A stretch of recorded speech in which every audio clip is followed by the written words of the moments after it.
Amit auto चलाता था। एक दिन बहुत काम होने की वजह से रात के 12 बज गए थे। अमित घर वापस जा रहा था, तभी रास्ते में अमित को एक सुंदर लड़की दिखाई दी। रुको रुको भैया, रुको। अरे मैडम, आप इतनी रात को इस सुनसान जंगल में क्या कर रही हैं? भैया, मैं इस जगह किसी को जानती नहीं हूँ, यहाँ पर नहीं आई हूँ। कहाँ जाना है आपको? वो उसे एक पर्ची देते हुए कहती है, मुझे इस पते पर जाना है। ठीक है मैडम। अमित अपना ऑटो चला ही रहा था कि उसका ध्यान शीशे पर पड़ता है। शीशे में रूपा का असली चेहरा दिख रहा था। रूपा एक चुड़ैल थी। हे भगवान, ये क्या मुसीबत आ गई है? ये लड़की तो एक चुड़ैल है। भगवान मेरी रक्षा करे, मुझे बचा ले। भैया बस ऑटो रोक दीजिए, मुझे यही जाना है। हे भगवान रक्षा कर, भगवान रक्षा कर। कितने पैसे हुए? अमित बिना पैसे लिए डर के मारे ऑटो को पूरी तेजी से अपने घर चला जाता है। बिना खाए पिए अमित सो जाता है। सुबह जब उठता है, रात को क्या हुआ था जी? भूत देख लिए थे का? तुम्हें कैसे पता? अरे मैं तो मजाक कर रही हूँ। आप सीधे आए और कुछ बोले भी नहीं, खाना भी नहीं खाए और बस जाके सो गए। मुझे कुछ याद नहीं है।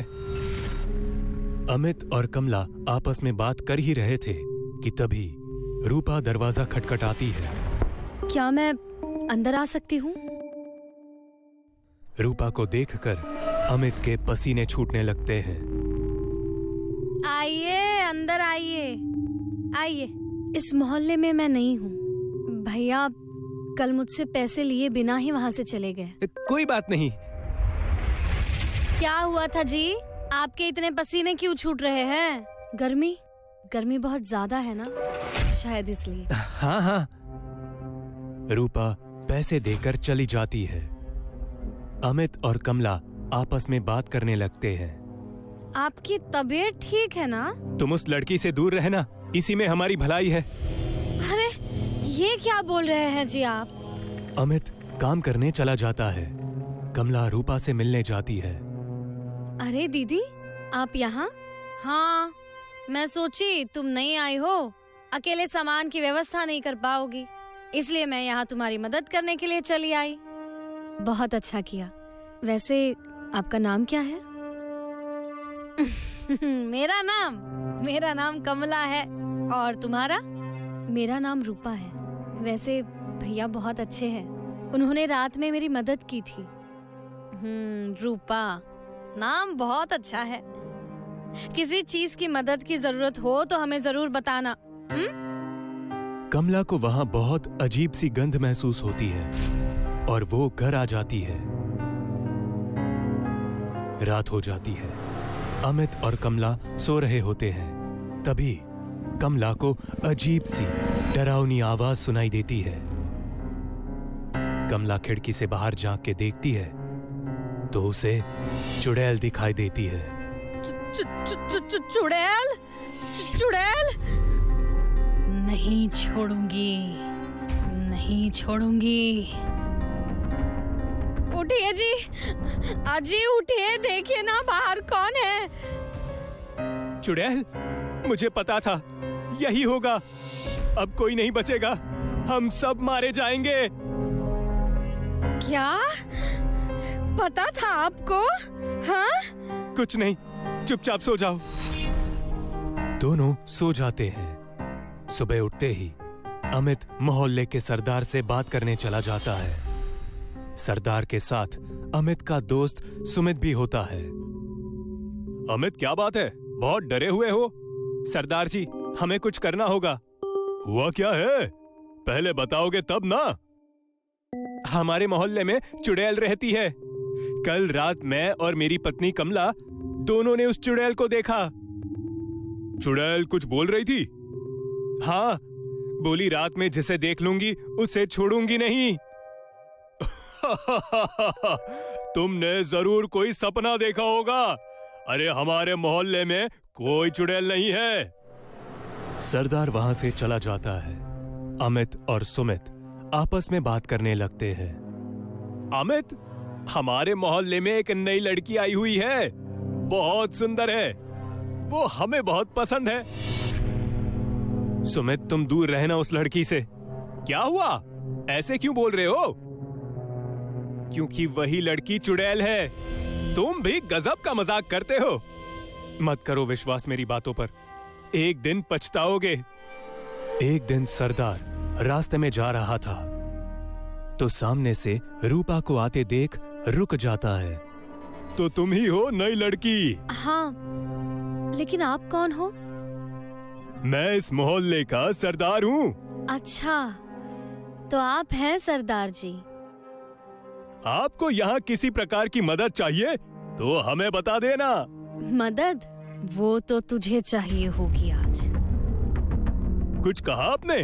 कुछ नहीं, आज रात आप मेरे घर आइए खाना खाने। रात हो जाती है। अमित और उसकी पत्नी कमला सो नहीं पाते हैं। उन दोनों को अजीब अजीब सी आवाज सुनाई देती है। तभी अमित को बाहर सरदार दिखाई देता है। ये सरदार अकेले इतनी रात को बाहर क्या कर रहा है? होगा कुछ काम, करने दीजिए ना उसे। आज सरदार चुड़ैल के हाथों नहीं बचेगा।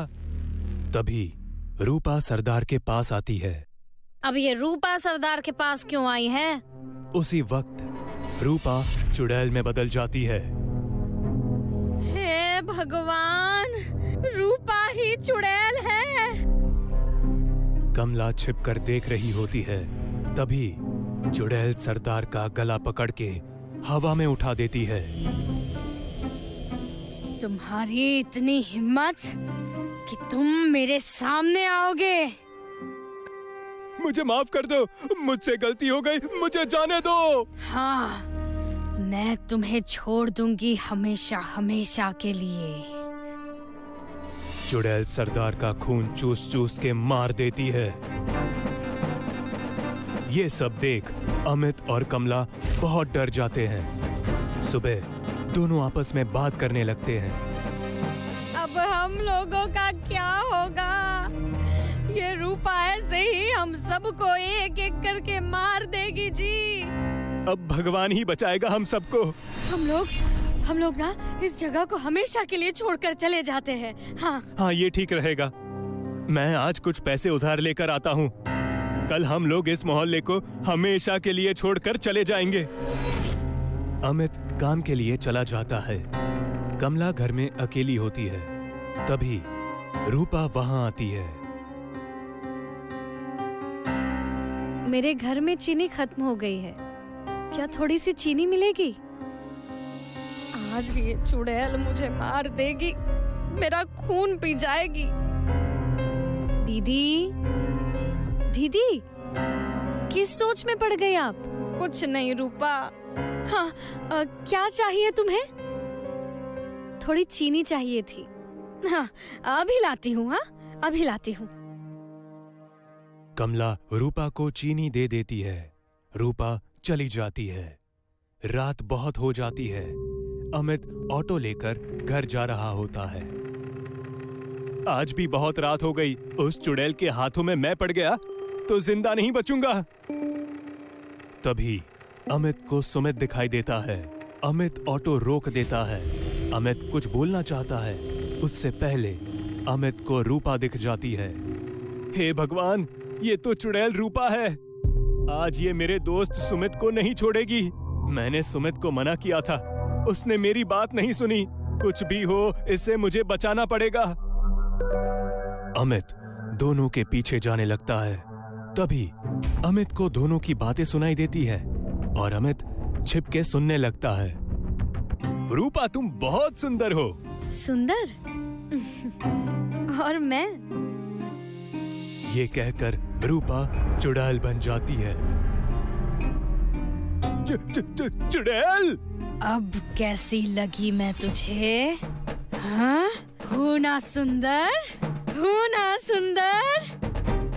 मुझे छोड़ दो, बचाओ, बचाओ!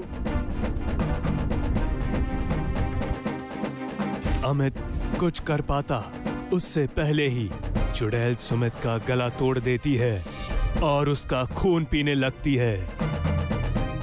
अमित ये सब देखकर डर के मारे जल्दी से ऑटो लेकर घर चला जाता है। क्या हुआ जी, इतनी देर कहाँ कर दी? हाँ, और इतने डरे हुए क्यों लग रहे हो आप? कमला, उस चुड़ैल ने सुमित को मेरे सामने मार दिया। मैं वहीं था, सब देख रहा था, लेकिन कुछ नहीं कर पाया। क्या? सुमित को मार दिया चुड़ैल ने? हाँ, अब इस चुड़ैल का कुछ करना होगा, नहीं तो हम में से कोई जिंदा नहीं बचेगा। मैं एक बाबा को जानती हूँ, वो हमारी मदद जरूर करेंगे। अमित और कमला सुबह होते ही बाबा के पास चले जाते हैं और बाबा को पूरी घटना के बारे में बताते हैं। बेटा, हम तुम्हारे दोस्तों को तो वापस नहीं ला सकते, लेकिन उस चुड़ैल को हम छोड़ेंगे नहीं। अब एक भी जान नहीं जाएगी। बाबा, कृपया कुछ कीजिए। इसका समाधान है, हम जो बोलेंगे बस तुम लोग उतना करके रखना। हम कल तुम्हारे घर आएंगे। आप बताइए, हमें क्या करना होगा?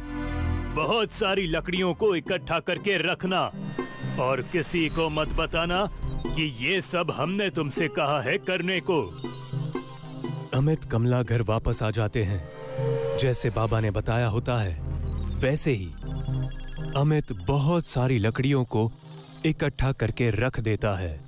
शाम हो जाती है, फिर बाबा वहां आते हैं। नमस्कार बाबा। सदा खुश रहो बेटे। लकड़ियों का इंतजाम हो गया? जी बाबा, हो गया। रात हो जाती है, बाबा पूजा करने लगते हैं। तभी रूपा चुड़ैल बनकर बाहर आती है। किसकी इतनी हिम्मत, जिसने मुझे बुलाया? आज मैं उसका खून पी जाऊंगी। मेरी हिम्मत हुई। आज तेरा आखिरी दिन है, तो बता तेरी कोई आखिरी इच्छा?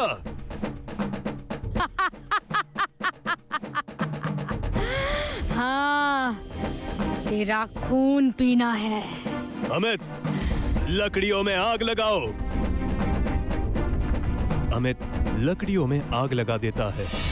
बाबा मंत्र पढ़ने लगते हैं। चुड़ैल जैसे ही बाबा को मारने की कोशिश करती है, बाबा चुड़ैल को आग में धक्का दे देते हैं और चुड़ैल आग में जलकर मर जाती है। अब ये चुड़ैल खत्म हो गई, दोबारा वापस कभी नहीं आएगी। बहुत बहुत धन्यवाद बाबा जी। उस दिन के बाद चुड़ैल दोबारा कभी नहीं आई। अमित और कमला खुशी खुशी रहने लगे।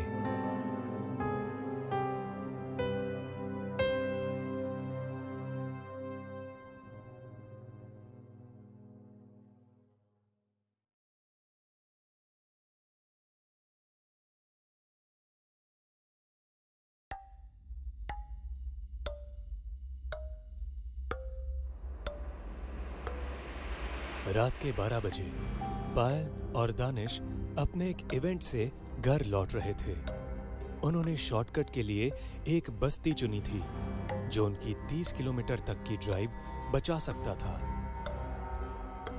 यार दानिश, हमें हाईवे से ही निकलना चाहिए था। ये गांव का कच्चा रास्ता न जाने मुझे बहुत हॉन्टेड वाइब्स दे रहा है यार। वाह मैडम, मतलब रात हुई नहीं कि आपको भूत दिखना चालू हो गया। देखो, ये कच्चा रोड 2-4 किलोमीटर में तो खत्म हो जाएगा। फिर बस एक टर्न और हम सीधा होटल पहुंच जाएंगे।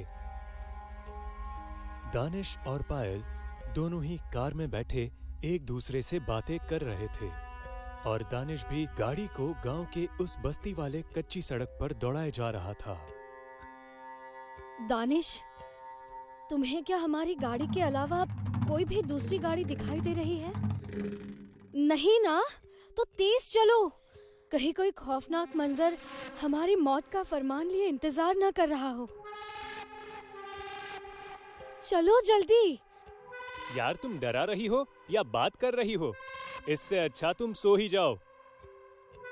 कुछ दूरी का फासला तय हुआ होगा कि तभी दानिश की नजर उसके गाड़ी के रेयर व्यू मिरर पर पड़ती है।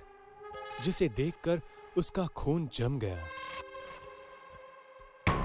दानिश ने अपने गाड़ी के शीशे में देखा एक इंसान बिना सिर वाला उसकी गाड़ी के पीछे पीछे दौड़ रहा था और उसके हाथ में एक तेज धार वाली कुल्हाड़ी भी है। इसे देखने के बाद दानिश ने एक्सेलरेटर को बहुत तेज किया। वो डरा तो बहुत था, लेकिन उसने डर को बिल्कुल भी जाहिर नहीं किया, क्योंकि उसके बगल में बैठी पायल अगर पीछे का नजारा देख लेती तो डर से ही मर जाती। अरे दानिश, तुमने कोई भूत देख लिया क्या? इतनी तेज गाड़ी क्यों चला रहे हो? दानिश अभी भी गाड़ी के शीशे में उस सिर कटे इंसान को भागता देख रहा था। वो पसीने से तरबतर होने लगा। तभी अचानक से वो पीछे भागता शख्स एकदम से गायब हो गया। दानिश के जान में जान आई, लेकिन तभी गाड़ी की छत पर जोर से कुछ आकर गिरा। दानिश ने न जाने क्यों, लेकिन फौरन एक जोरदार ब्रेक मारी और इसके साथ ही छत पर कूदा वो सिरकटा इंसान सीधा गाड़ी के सामने जा गिरा। उस डरावने इंसान को देखने के बाद पायल की एक भयानक चीख निकल गई, और भला निकलती भी क्यों ना, वो शख्स इतना डरावना जो लग रहा था। उसके धड़ से सिर अलग था और उसका कद भी 6 फुट का था। उसके हाथ में एक धारदार हथियार था जिसे वो अंधाधुंध चलाए जा रहा था। आसपास का पूरा माहौल एकदम गूफ अंधेरे और शांत माहौल में खोया था।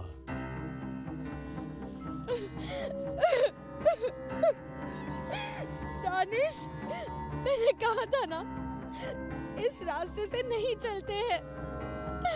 ये रास्ता हमें मार देगा।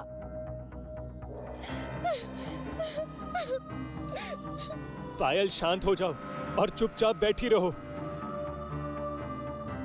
इसके बाद वो सिर कटा इंसान धीरे धीरे गाड़ी के करीब आने लगता है और अंधाधुंध अपनी कुल्हाड़ी चलाए जा रहा था। उससे कुछ भी दिखाई नहीं दे सकता था।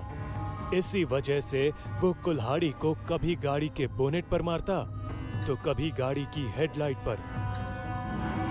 लेकिन उसका असल मकसद था उन दोनों का सिर, जो गाड़ी में एकदम सांस रोककर बैठे थे। मैं समझ गई इस राक्षस का खेल। ये सिर्फ हमें महसूस कर सकता है। इसे कुछ भी दिखाई या सुनाई नहीं देता, क्योंकि उसके पास सिर नहीं है। तो तुम क्या चाहती हो? मैं ऐसे ही गाड़ी में बैठा मौत का इंतजार करता रहूं कि कब वो आए और मेरा सिर मेरे शरीर से अलग करे और मैं दर्दनाक मौत की नींद सोऊं?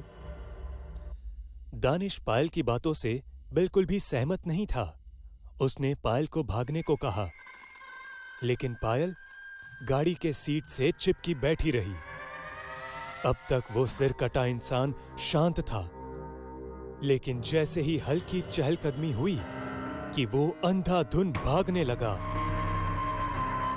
वो दानिश का पीछा करने लगा और दानिश भी चिल्लाते हुए खेतों की तरफ भागा। लेकिन तभी उस शैतान ने दानिश के गर्दन को अपनी धारदार कुल्हाड़ी से काट दिया, जिससे दानिश का बदन खेतों में यूं ही तड़पता छटपटाता रहा।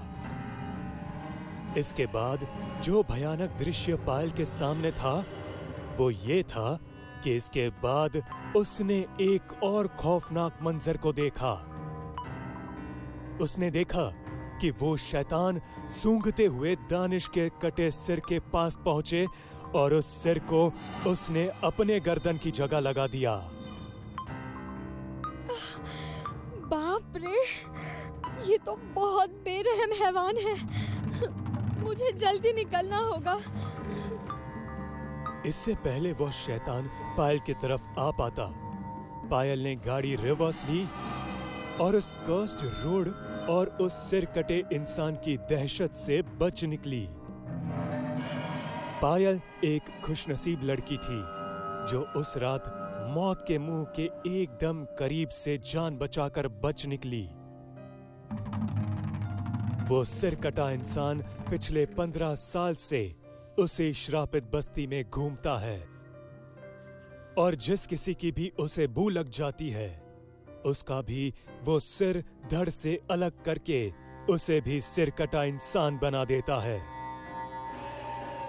वाकई जिंदगी में उस मंजर को देखना कितना खौफनाक होता होगा जब आप किसी ऐसे इंसान को देखे जिसका सर कटा हो और भूतिया भाषा में उसे सिर कटा इंसान कहते हो।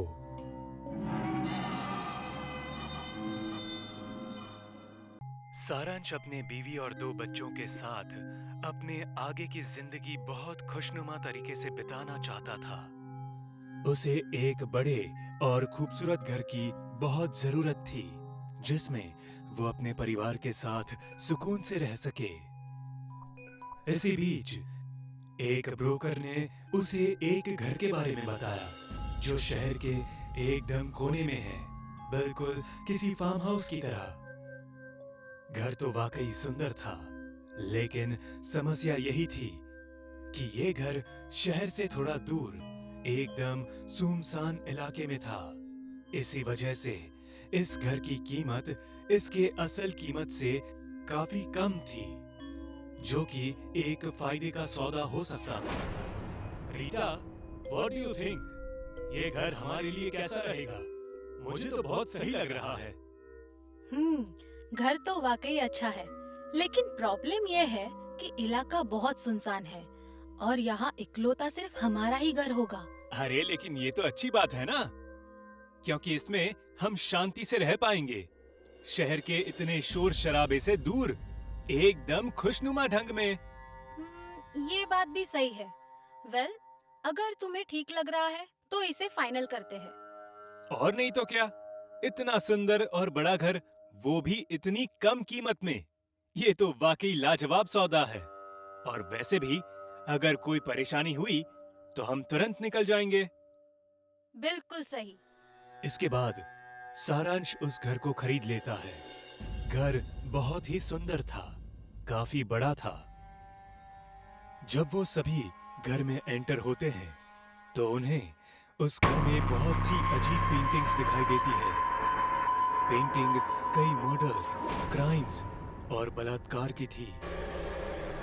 पेंटिंग का पहला इंप्रेशन पढ़ते ही सारांश भड़क उठता है और उस घर के एक्स ओनर को कॉल करता है।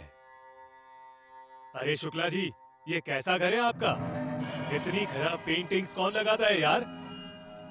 अरे सॉरी, मैं उन्हें हटाना भूल गया। दरअसल जो पहले किराएदार थे उनकी पेंटिंग्स है ये। कोई नहीं, मैं कुछ लोगों को भेजकर घर से सभी पुराने सामान हटवा देता हूँ। हाँ बिल्कुल, एहसान होगा आपका। ये काम जल्द से जल्द करें।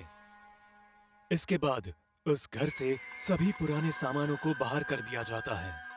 घर की सभी पेंटिंग्स, पुराने फर्नीचर्स और बाकी सब कुछ। तकरीबन 1 हफ्ते तक सब कुछ ठीक चलता है, लेकिन 1 हफ्ते बाद अचानक से एक शाम पूरे घर की बिजली चली जाती है। Oh shit! अचानक ये लाइट्स क्यों चली गई? जल्दी कुछ करो, खाना भी नहीं बना है अभी। रीटा कैंडल्स जलाने के लिए किचन में जाती है और कैंडल्स को जलाती है, लेकिन बार बार कैंडल्स बुझ जाते हैं। इसी दौरान उसे ठीक अपने पीछे कोई हाथ महसूस होता है जो धीरे धीरे उसके गले के करीब बढ़ रहा था। रीटा तुरंत पीछे पलटती है, तब वो हाथ गायब हो जाता है। लेकिन रीटा को खुद से कुछ दूरी पर एक आदमी खड़ा दिखता है जिसके हाथों में एक खतरनाक चाकू था। ये देखते ही उसकी चीख निकल जाती है। उसकी चीख सुनकर सारांश तुरंत वहां आ जाता है। अरे क्या हुआ रीटा? तुम इतने जोर से क्यों चीखी? सारांश, मैंने अभी आदमी को खड़े देखा। जिसने चाकू लिया था और वो मुझे मारने वाला था। कौन आदमी? कौन तुम्हें मारने की कोशिश कर रहा था? ये तुम कैसी अजीब बातें कर रही हो? यहाँ हमारे अलावा तो दूसरा कोई भी नहीं है। नहीं सारांश, मैं झूठ नहीं बोल रही। सच में इस घर में कुछ तो गड़बड़ है। तुम पहले शांत हो जाओ और पानी पियो। इसके अगले ही पल लाइट आ जाती है और पूरा घर जगमगा उठता है। इसके बाद सारांश देखता है कि सब कुछ बिल्कुल ठीक है। जरूर ये रीटा का वहम ही था। ये सिर्फ एकमात्र ऐसी दास्तान नहीं थी जो उन्हें इस घर में महसूस हुई थी। इसके बाद से तो एक पर एक ऐसी घटनाओं ने जन्म लिया जो किसी भी आम इंसान की जिंदगी को तबाह कर दे। अक्सर टेबल पर रखे कांच के ग्लास नीचे जमीन पर गिर जाते, जिससे टूटा कांच पूरे फर्श पर पड़ा मिलता। सारा सामान अपनी जगह से अपने आप बदल जाता। रीटा अक्सर अपनी बेटी को अकेले में बड़बड़ाती सुनती। इसी तरह एक सुबह रीटा जब लिविंग एरिया में आई, तब उसने अपनी बेटी के मुंह से जो सुना, वो सुनकर उसके होश उड़ गए। नहीं, हम यहाँ से नहीं जाएंगे। ये हमारा घर है। देखते हैं तुम हमें कैसे इस घर से बाहर निकालती हो। आन्या को ये कहते सुनकर रीटा बहुत ज्यादा दंग रह जाती है। वो ये बात सारांश को बताती है, लेकिन सारांश उसे बच्चे की एक नटखट हरकत समझकर नजरअंदाज कर देता है। लेकिन अब बहुत जल्द इस घर में वो खौफनाक रात आने वाली थी जिसका सामना इससे पहले इस घर के पुराने किराएदारों ने किया था। आज अमावस्या की रात थी, जब काले बादल छाए थे। पूरा परिवार अपने कमरे में सुकून की नींद ले रहा था। तभी दरवाजे पर एक दस्तक होती है। दस्तक की आवाज सुनकर रीटा एकदम से चौंक जाती है और दरवाजे पर कौन है ये देखने के लिए दरवाजे की तरफ जाती है। लेकिन तभी उसके मन में ये ख्याल आता है कि इस तरह देर रात दरवाजा खटखटाना ये कोई आम बात नहीं है, इसीलिए सीधा दरवाजा खोलना उचित नहीं है। पहले खिड़की से देख लेना चाहिए। जैसे ही रीटा खिड़की को हल्का सरकाते हुए बाहर की तरफ झांकती है, उसकी आंखें खुली की खुली रह जाती है। एक गायब सिर वाला आदमी एक कुल्हाड़ी को हाथ में लिए लगातार दरवाजा ठोक रहा था। लगातार इस आवाज के चलते सारांश भी जाग उठा और बाहर लिविंग एरिया में आ गया, जहां डर के मारे रीटा अभी बस संभलने की कोशिश ही कर रही होती है। रीटा, क्या हुआ? तुम ऐसे पुतले की तरह क्यों खड़ी हो? तभी घर के चारों ओर से डरावनी आवाजें गूंजने लगती है। अचानक ये सुनकर सारांश भी एकदम सकपका जाता है। तभी उसकी नजर सामने रीटा पर पड़ती है, जिसने अपने सभी बालों से मुंह को ढक लिया था। इन आवाजों के बीच अचानक उसे अपने बच्चों का ख्याल आता है, जो रूम में अकेले थे। सारांश भागता हुआ अपने रूम की तरफ जाता है, लेकिन दरवाजे पर पहुंचते ही उसे एक तेज झटका लगता है। वो देखता है उसके बच्चे के अंदर किसी दुष्ट आत्मा का प्रवेश हुआ था और वो रूम की दीवारों पर किसी छिपकली की तरह चल रहे हैं। ये देखकर वो एकदम सुन्न पड़ जाता है। घर के वातावरण से आती वो डरावनी चीखें रुकने का नाम ही नहीं ले रही थी। सारांश भागता हुआ एक बार फिर नीचे रीटा के पास जाता है, लेकिन रीटा तो वहां से गायब थी। तभी अचानक पूरे घर में अंधेरा छा जाता है। ठीक उसी वक्त कोई धीरे से सारांश के कंधे पर हाथ रखता है। जब वो धीरे से पीछे मुड़ता है, तो वो रीटा थी, जिसकी आंखें अब लाल हो चुकी थी और मुंह के अंदर से 2 नुकीले दांत बाहर आ चुके थे। वो सारांश को सीधा गर्दन से उठा लेती है। अरे ये तुम क्या कर रही हो रीटा? क्या तुम पागल हो गई हो? जिस तरह एक रात हमारे परिवार को बेवजह मार डाला गया, ठीक उसी तरह इस घर में आने वाला कोई भी परिवार सुखी नहीं रह सकता। तेरे बीवी बच्चे तो पहले ही मारे जा चुके हैं और अब तेरी बारी है।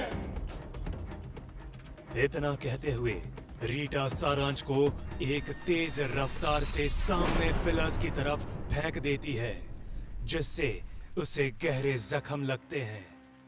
और फिर रीटा एक धारदार चाकू लिए उसकी तरफ बढ़ती है और फिर उसके जिस्म से बची कुची जान भी बाहर निकाल देती है।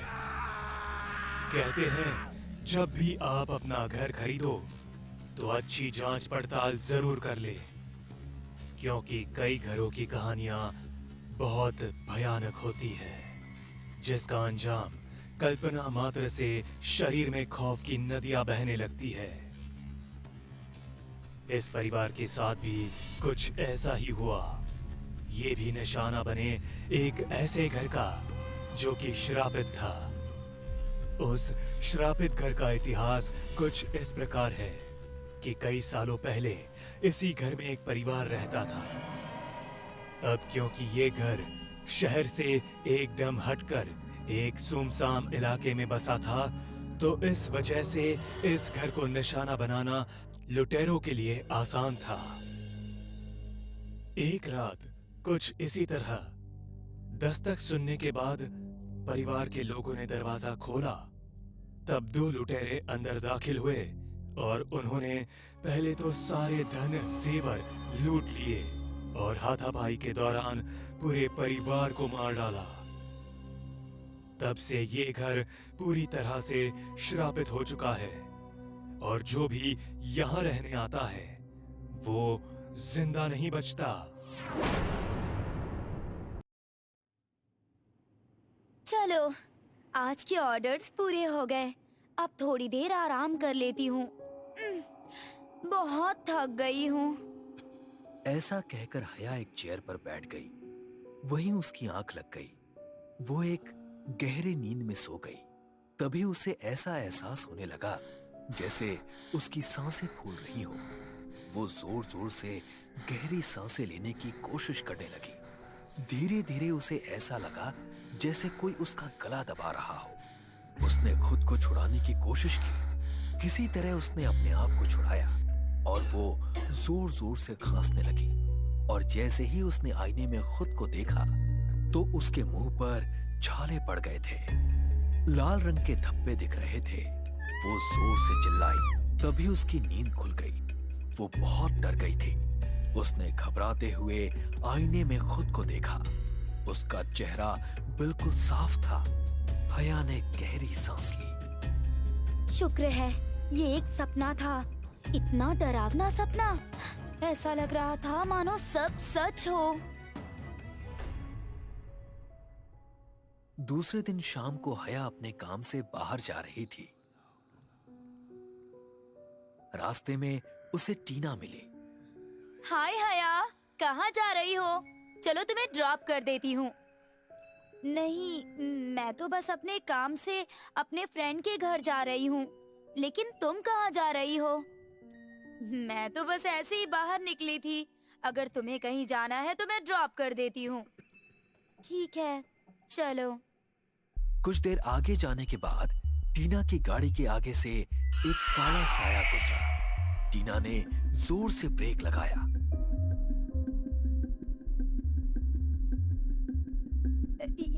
ये क्या था हया? तुमने कुछ नोटिस किया क्या? बोलो, तुम कुछ बोल क्यों नहीं रही हो हया? टीना ने अपने बगल में देखा तो उसके बगल की सीट खाली थी। हया अपनी जगह नहीं थी। टीना और ज्यादा घबरा गई थी। वो गाड़ी से बाहर आई उसने हया को आवाज लगाई, लेकिन हया की कोई आवाज नहीं आई। टीना के चेहरे पर डर साफ नजर आ रहा था, जैसे उसके पैर वहीं जम गए हों। तभी पीछे से टीना के बालों पर किसी ने फुंकार लगाई। उसने चिल्लाते हुए डर कर पीछे देखा तो कोई नहीं था। वो जल्दी से गाड़ी में बैठी और अपने घर की ओर निकली। तभी उसके मोबाइल पर हया का कॉल आया। उसने हड़बड़ी में कॉल उठाया। हया, कहाँ हो तुम ऐसे कैसे मुझे वहाँ अकेली छोड़कर आ गई? अकेली छोड़ आई? तुम ये क्या कह रही हो टीना? मैं तो अपने घर पर हूँ। आज मैं घर से बाहर गई ही नहीं। ये तुम क्या कह रही हो हया? तुम अभी तो मेरे साथ थी। ये तुम क्या कह रही हो टीना? क्यों पागलों जैसी बातें कर रही हो? मैंने कहा ना कि आज मैं सुबह से घर पर ही हूँ। अच्छा सुनो, मुझे तुमसे जरूरी बात करनी है। क्या तुम मेरे घर आ सकती हो? हाँ ठीक है, मैं आती हूँ थोड़ी देर में। टीना ने गाड़ी घुमाई और हया के घर चली गई। उसने डोरबेल बजाई। हया ने दरवाजा खोला। वो बहुत डरी हुई थी। टीना ने जो कुछ हुआ वो हया को बता दिया। हया को ये सब बहुत ही डरावना लगा। टीना, तुम जो कुछ भी कह रही हो वो सच हो सकता है। कल से मेरे साथ भी अजीब अजीब सी चीजें हो रही हैं। हया ने भी पार्लर की सारी बातें टीना को बता दी। हम दोनों के साथ जो हो रहा है, कहीं वो वापस तो नहीं आई है? कुछ भी मत बोल हया। ऐसा कैसे हो सकता है? ऐसा नहीं हो सकता। तुम उस बारे में मत सोचो। दोनों बात कर ही रहे थे कि हया के घर की लाइट ब्लिंक होने लगी। घर के खिड़की दरवाजे अचानक खुल गए और जोर जोर से हवा चलने लगी। दोनों ने एक दूसरे का हाथ पकड़ा। दोनों के हाथ पैर कांप रहे थे। तभी हया ने देखा कि उसका हाथ टीना के हाथ में नहीं, बल्कि किसी और लड़की के हाथ में है, जिसका हाथ पूरा सफेद पड़ चुका था और उसके हाथ पर घाव थे। हया ने डर कर अपना हाथ झटका और सोफे के पीछे छिप गई। अगले ही पल सब शांत हो गया। टीना हया को आवाज लगा रही थी। हया, कहाँ हो तुम? हया! हया ने सोफे से झांककर टीना को देखा और वो दौड़ती हुई टीना के पास आई। दोनों की आंखों में डर साफ दिख रहा था। हया ने पीछे मुड़कर देखा तो दीवार पर आई विल किल यू ऐसा लिखा हुआ था और घर में अजीब सी डरावनी हंसी की आवाजें गूंजने लगी और उस डरावनी आवाज में किसी ने कहा, जहाँ भी जाओगे अंत में मेरे पास ही आओगे। हया और टीना दौड़ते हुए घर से बाहर भाग गए। उन दोनों को कुछ समझ में नहीं आ रहा था।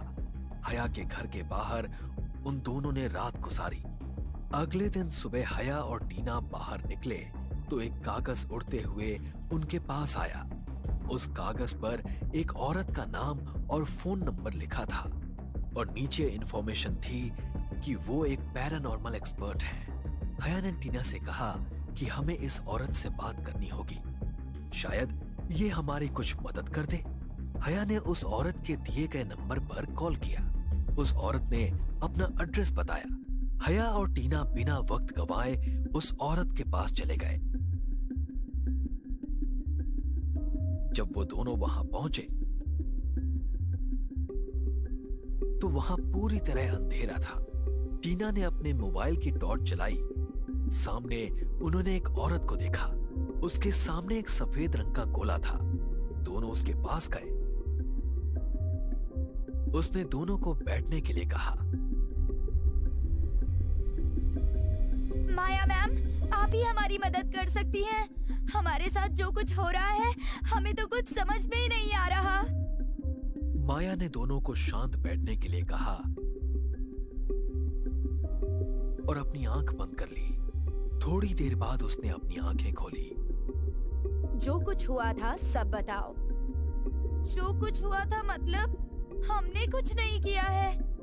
मैंने कहा जो कुछ हुआ था सब सच सच बताओ। टीना ने बताया कि वो एक मॉडल थी 5 साल की मेहनत के बाद वो एक सक्सेसफुल मॉडल बनी थी। उसका काम अच्छे से चल रहा था, लेकिन कुछ महीने बाद मिनी नाम की लड़की ने इंडस्ट्री में एंट्री की। वो दिखने में बेहद खूबसूरत थी। उसके आते ही हया की मार्केट में काम की डिमांड कम हो गई। अब सारे डायरेक्टर्स अपने ऐड के लिए फर्स्ट चॉइस के तौर पर रखते थे। इस बात से हया को बहुत चिढ़ होने लगी। उसे समझ नहीं आ रहा था कि वो अपनी जगह फिर से कैसे पाए। वो मिनी के सामने तो उसकी अच्छी दोस्त होने का दावा करती, लेकिन पीठ पीछे उसे कोसती रहती। धीरे धीरे उसका गुस्सा नफरत में बदल गया।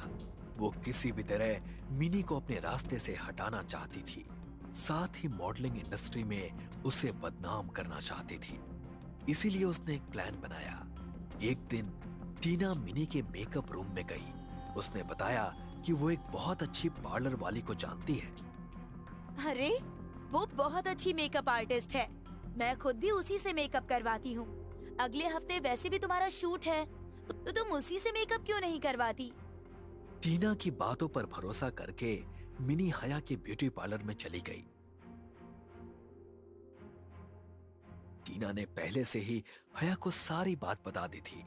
हया ने मिनी के सारे प्रोडक्ट्स में एक ऐसा लिक्विड मिलाया था जिससे उसकी स्किन धीरे धीरे सड़ने लगेगी, और ऐसा ही हुआ। लाल रंग के धब्बे आने लगे, उसके बाल भी झड़ने लगे। उसकी त्वचा मानो दिन ब दिन पिघलती जा रही हो।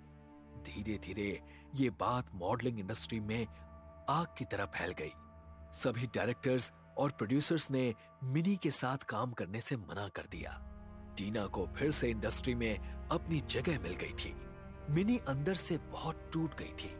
वो ये सब सहन नहीं कर पाई और उसने अपने घर में आत्महत्या कर ली। ये खेल वहीं खत्म होगा जहाँ ये शुरू हुआ था।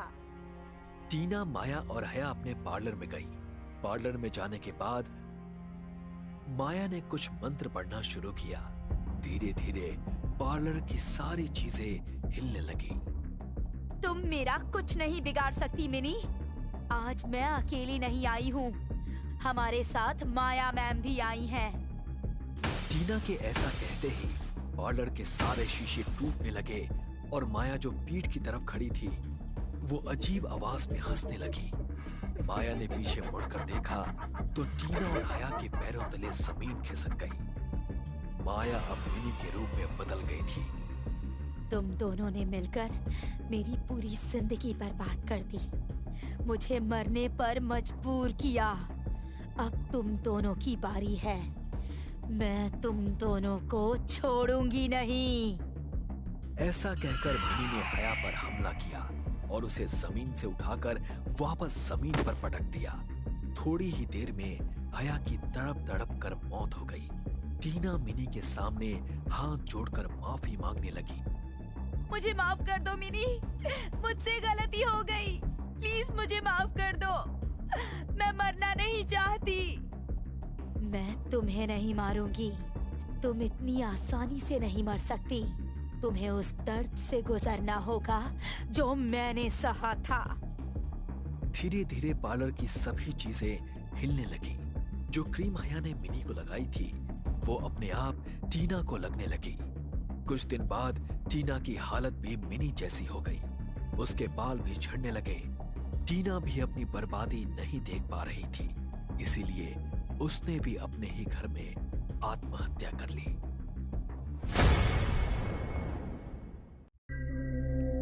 समीर, रोहन, अदिति और सिमरन एक साथ एक फिल्म बना रहे थे। चारों साथ में एक मीडिया कंपनी में काम करते थे और चारों में गहरी दोस्ती थी। हमारे डायरेक्टर को एक नई लव स्टोरी चाहिए। अरे यार, आजकल की लव स्टोरीज तो बिल्कुल कॉमन हो गई है। हाँ, कुछ यूनिक और अलग कहानी लानी होगी जिससे ऑडियंस को मजा आए। मैंने सुना है शहर के पुराने बंद पड़े लाइब्रेरी में कई सारी किताबें रखी हैं और उनमें बहुत सारी अनसुनी कहानियां बंद है। लेकिन वो लाइब्रेरी सालों से बंद है, वहां तक हम पहुंचेंगे कैसे? अगर हमें वहां से अच्छी कहानियां मिल सकती है तो फिर हमें कुछ ना कुछ उपाय तो जरूर करना पड़ेगा। चारों एक रात चुपके से शहर की पुरानी लाइब्रेरी में घुसने का प्लान बनाते हैं।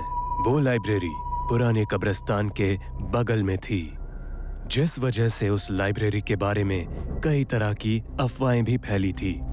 चारों उस रात हिम्मत जुटाकर लाइब्रेरी जाने का निर्णय लेते हैं। यार, मैंने सुना है उस लाइब्रेरी के बगल में ना पुराना कब्रिस्तान है और लोगों का कहना है कि उस कब्रिस्तान के आसपास ना कई लोगों ने आत्माएं देखी हैं। तू भी एक इन किताबी बातों में विश्वास करने लगी? हमें लव स्टोरी बनानी है, हॉरर स्टोरी नहीं। आदिति बिल्कुल ठीक कह रही है। हम चुपचाप जाकर लाइब्रेरी से कुछ अच्छी किताबें लेकर वापस आ जाएंगे, किसी को कुछ पता भी नहीं चलेगा। चारों गाड़ी में बैठकर बातें कर रहे थे और लाइब्रेरी की ओर जा रहे थे। तभी अचानक कब्रिस्तान के पास उनकी गाड़ी बंद हो जाती है। अरे, ये गाड़ी बंद कैसे हो गई? बंद हुई भी तो कौन सी जगह पर? हमारे बगल में पुराना कब्रिस्तान है। अरे, तू फालतू का डर रही है। तुम सभी लाइब्रेरी की ओर बढ़ो, मैं ये गाड़ी को देखता हूँ। ओके गाइस, ये सही रहेगा। समीर उस कब्रिस्तान के पास गाड़ी के पास रुक जाता है और गाड़ी को ठीक करने की कोशिश करने लगता है। अदिति, सिमरन और रोहन पैदल लाइब्रेरी की ओर बढ़ते हैं। लाइब्रेरी के पास पहुंचते ही वहां अचानक से उन तीनों के सामने एक पागल सा दिखने वाला व्यक्ति आ जाता है, जिसके बड़े बड़े दाढ़ी और बाल होते हैं और उसने फटे पुराने कपड़े पहने होते हैं। उसे देखकर ऐसा लग रहा था जैसे उसने कई वर्षों से नहाया नहीं है। कहाँ जा रहे हो तुम सभी? उधर मत जाओ, वहां मौत है। उस आदमी को देखकर तीनों डर जाते हैं। पागल व्यक्ति तीनों के आसपास अजीब सा उछलता कूदता हुआ घूमने लगता है। कौन हो तुम?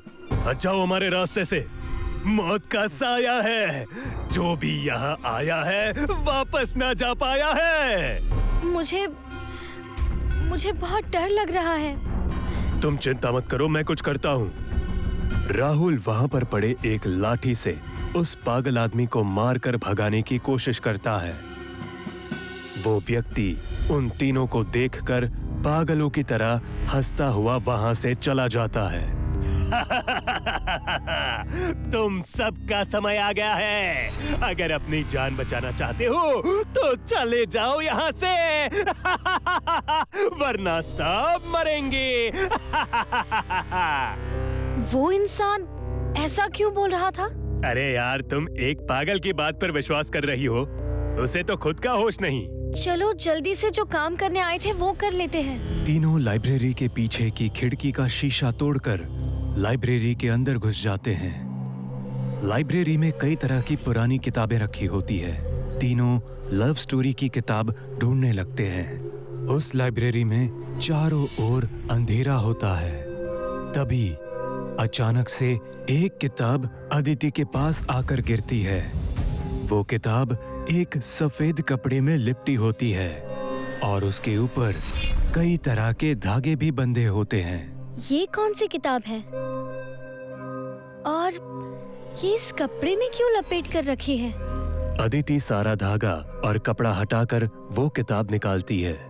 उस किताब के ऊपर राजकुमार और वैश्या की प्रेम कहानी लिखा होता है और उस किताब के ऊपर कुछ अजीब सी चित्र भी बनी होती है। अदिति उस किताब को देखकर खुद को रोक नहीं पाती। तुम्हें कोई अच्छी किताब मिली क्या? ये देख, इस किताब का टाइटल कुछ यूनिक लग रहा है और तो और इस पर बहुत ही अजीब चित्रकारी भी की हुई है। देख। ठीक है, हम इसे ना बैग में रख लेते हैं, वो हम बाद में पढ़ लेंगे। इस किताब को मैं अपने पास रख लेती हूँ। अदिति उस किताब को अपने बैग में रख लेती है। अचानक अदिति को लगता है कि बैग के अंदर वो किताब अपने आप खुल रही है और बंद हो रही है। तभी वो उस किताब को अपने बैग से बाहर निकालती है और अचानक एक तेज हवा का झोंका आता है, जिससे उस किताब के पन्ने पलटने लगते हैं। क्या हो रहा है? ये सब क्या हो रहा है? इस किताब के पन्ने अपने आप कैसे पलट रहे हैं? तभी उस किताब के पन्ने पलटने बंद हो जाते हैं। वो किताब के पन्ने एक जगह आकर रुक जाते हैं। उस पन्ने पर राजकुमार और उसके पैरों के पास बैठी लड़की की तस्वीर होती है, जिसके कपड़े देखकर वो एक वैश्या प्रतीत होती है। अदिति उस पन्ने को पढ़ने लगती है। राजकुमार और वैश्या की प्रेम कहानी। ओह, ऐसी कहानी तो धूम मचा देगी। जैसे ही अदिति उस पन्ने को पढ़ती है, उसके होश उड़ जाते हैं। वो डर कर उस किताब को फेंक देती है। तभी वो देखती है कि उस किताब पर बनी वैश्या की तस्वीर वहां से गायब हो जाती है और वो औरत अदिति के सामने खड़ी होती है। तुम तो राजकुमार की प्रेमिका हो ना, जिसकी तस्वीर किताब में थी? लेकिन तुम बाहर कैसे आ गई? वो वैश्या अपने घुंघरू बजाते हुए अदिति के सर को अपने पैरों से दबा देती है। अदिति के मुंह से आवाज निकलनी बंद हो जाती है। अदिति उससे जान की भीख मांगती है, लेकिन वो वैश्या अदिति के सर को अपने पैरों तले कुचल देती है और अदिति की आंखें और जुबान बाहर आ जाती है। उसके नाक से खून बहने लगता है और वहीं पर उसकी मृत्यु हो जाती है। वो वैश्या अपने बाल बांधते हुए वहां से गायब हो जाती है। हमें यहाँ से निकलना चाहिए। हमने सारी बुक इकट्ठा कर ली है। इसमें जरूर कुछ ना कुछ अच्छा मिल जाएगा। राहुल और सिमरन अदिति को ढूंढने लगते हैं। सिमरन की नजर अदिति पर जाती है। उसे देखकर ऐसा लग रहा था मानो जैसे वो बैठकर किताब पढ़ रही हो। अरे यार अदिति, चल, हमें यहाँ से निकलना है। तू यहाँ बैठकर किताब क्यों पढ़ रही है? अदिति का कोई जवाब नहीं मिलने पर सिमरन उसके पास जाती है और उसके कंधे पर हाथ रखती है।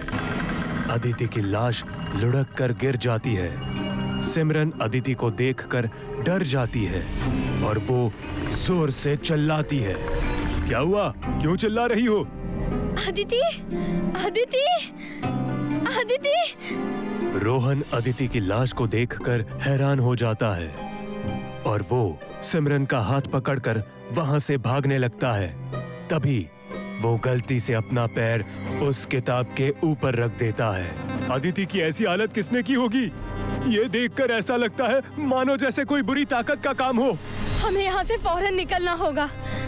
तभी वो किताब रोहन और सिमरन के पैर में फंस जाती है और दोनों गिर जाते हैं। ये किताब, ये वही किताब है जो अदिति ने अपने पास रखी थी। रोहन और सिमरन उस किताब को देखने लगते हैं और देखते ही देखते किताब पर बनी वैश्या की तस्वीर अपना हाथ निकालकर रोहन का गला पकड़ लेती है। दोनों ये देखकर डर जाते हैं। अदिति रोहन का गला छुड़ाने की कोशिश करती है। तभी वहां से वो वैश्या की तस्वीर गायब हो जाती है। तुम ठीक तो हो ना? ये सब क्या हो रहा है? ये जरूर शापित किताब है। ये औरत की तस्वीर अचानक गायब कैसे हो गई? इस किताब ने ही अदिति की भी जान ली होगी। I'm sure। तभी सिमरन और रोहन के ऊपर गाड़ी की हेडलाइट की रोशनी पड़ती है। बाहर समीर गाड़ी लेकर आ चुका था। सिमरन और रोहन को बाहर बुला रहा था। अरे यार, तुम लोग सब बाहर आ जाओ, गाड़ी ठीक हो गई है, चलो यहाँ से निकलना होगा। सिमरन और रोहन उस किताब को वहीं छोड़कर गाड़ी की ओर भागते हैं। वो दोनों जैसे लाइब्रेरी से बाहर निकलने की कोशिश करते हैं, वहां पर वो वैश्या आ जाती है और अपने पायल बजाने लगती है। दोनों ये देखकर डर जाते हैं। कौन हो तुम और हमें क्यों मार रही हो? हम तो तुम्हें जानते भी नहीं हैं। हमें छोड़ दो, हमें जाने दो, हमें छोड़ दो। तभी वो वैश्या सिमरन और रोहन का गला दबाने लगती है और दोनों को हवा में उठाते हुए कांच की खिड़की पर पटक देती है। देखते ही देखते उन दोनों की मौत हो जाती है। लाइब्रेरी के बाहर से समीर ये सब कुछ देख रहा था। समीर अपने हाथ में एक ताबीज लेकर लाइब्रेरी के अंदर घुसता है। तुम मेरा कुछ नहीं बिगाड़ पाओगी। मुझे पता था ये किताब खूनी है, इसीलिए मैंने अपने दोस्तों को किताब लेने भेजा था। वैश्या समीर को छू भी नहीं पाती है। समीर किताब पर ताबीज बांध देता है और उस किताब को अपने साथ गाड़ी में रख कर ले जाने लगता है। बेचारे मेरे दोस्तों को ये नहीं पता था कि ये सब मेरा करा धरा है। अब मेरे पिताजी प्रोफेसर मंतोष पांडे का रिसर्च पूरा हो पाएगा। ये खूनी किताब का राज अब इस दुनिया को पता चलेगा और पिताजी वेश्या को अपने कब्जे में कर लेंगे। तभी समीर देखता है रोड के बीचों बीच वो वेश्या खड़ी है। वो अपनी गाड़ी का स्टीयरिंग घुमाता है और उसकी गाड़ी सीधा कब्रिस्तान की दीवार पर जाकर टकराती है। समीर की वहीं पर मौत हो जाती है। वो किताब वहीं कब्रिस्तान के पास एक कब्र में गिर जाती है और वहीं दफन हो जाती है।